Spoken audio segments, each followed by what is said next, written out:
So, eto na nga ang part 2 ng ating Divisoria plus Binondo trip with a toddler na hindi na siguro namin uulitin mga B.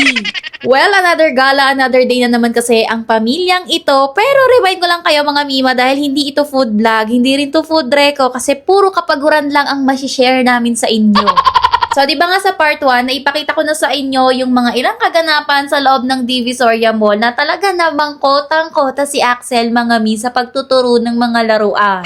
So, since nakabayad na kami ng side parking sa may Divi Mall, sabi rin naman sa Google, malapit lang naman yung mga Binondo food spots dito. Kaya nilakad na lang namin. Well, totoo naman yung sinabi ni Google, malapit lang naman talaga siya. Pero kasi dumodoble yung layo at ang hirap ng lakad pag may kasama ka talagang bata. Pero ako, hindi naman ako nahirapan maglakad. Ewan ko lang kay Jomel. Look, pinatakman yung mata ko. Welcome to China. Habang nag-walk trip nga kami, may nakita kami ditong fire truck na nakaparada. Kaya talaga namang napa-wish come true ang anak ko. Isa kasi yung fire truck talaga sa paborito niya mga Mima. Kakanood niya kay Handyman Hal. Kaya naman ipinasakay namin siya sa may gilid at hindi pa nga siya makagalaw dahil parang inashock pa rin siya na, is this real, mommy?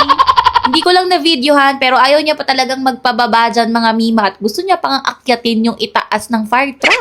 Well, anyway, pagka-touchdown namin sa may food stop sa Binondo, mga Mima, kanin talaga yung una naming hinanap ni Mister at pagod na pagod ang Mister ko. Yung tipong kung may mang inasal lang talaga dito sa Binondo, yun na yung talagang kakainan namin. So, hindi ko na alam yung pangalan ng restaurant na kinainan namin ni Mister. Hindi ko na rin siya na-videohan mga Mima kasi gutom na kami. Pero mga Mi, hindi ko siya marereko sa inyo. Kasi nga yung lasa ng Caldereta at Bicol Express na kinain namin, para siyang talagang pinausukan. Pero ang bill namin ay 550. So, para pampalubag loob, bumili naman kami sa malapit ng parang sausage, chicken skin, tofu na 3 sticks for 150. Pero ba, hindi naman masama yung lasa niya. Lasa lang siyang fish stick na may sauce. Okay lang naman, nagustuhan naman ni Axel yung parang sausage. Pero sa rating namin ni Mister, okay na natikpan namin pero hindi na namin siya babalikan, babe.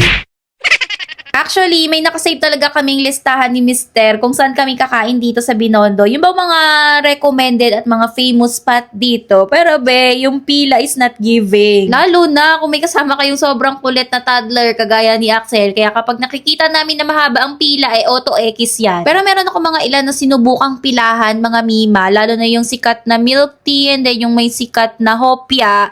Mga Mi, talagang naubos yung 30 minutes ko na parang 3 lang yung nakarao sa pila. Kaya ang ginawa namin ni Jomel, pinuupo ko na lang sila somewhere sa hindi masyadong matao and then ako na lang yung mga bumibili doon sa mga stores na medyo walang pila, ganyan, and then dadaling ko na lang sa kanila. So buti na lang habang naglalakad-lakad kami, nakakita kami ng matcha ice cream store. Actually, para siyang Korean mart pero hindi siya Korean, Chinese or Taiwanese, basta ganun. O diba, hindi ko na nga alam kung anong pangalan ng store, hindi ko pa masabi sa inyo kung anong klaseng mart yon. Basta nagtitinda sila ng ice cream sa labas mga Mi. O, nag-disclaimer naman ako, diba? Hindi to informative vlog, mga Mima. Talagang puro kapaguran lang yung i-share ko sa inyo.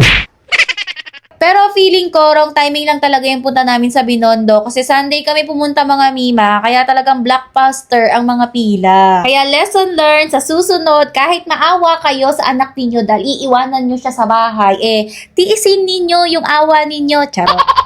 Or sa susunod, pag may mga bagets na kasama, wag weekend pupunta sa Binondo. Anyway, pabalik ng parking sa may Divi Mall, hindi na namin kinaya mga Mimi at lapot na kami at basang-basa na ang mga kilikili namin. So, nag-tricycle na kami pabalik. So, nasa 150 yung rent namin sa tricycle mga Mima. Kahit malapit lang naman, pero okay lang kasi mataas na rin naman yung gas, diba? O, diba? Wala talaga kaming napala sa Binondo mga Mima kundi magpagod. Pero, uulitin namin to ng weekdays para naman mapalitan ng mas masayang alaala ang Binondo ko, mga Mima. Hindi puro pagod ang naaalala ko pag sinabing Binondo food trip.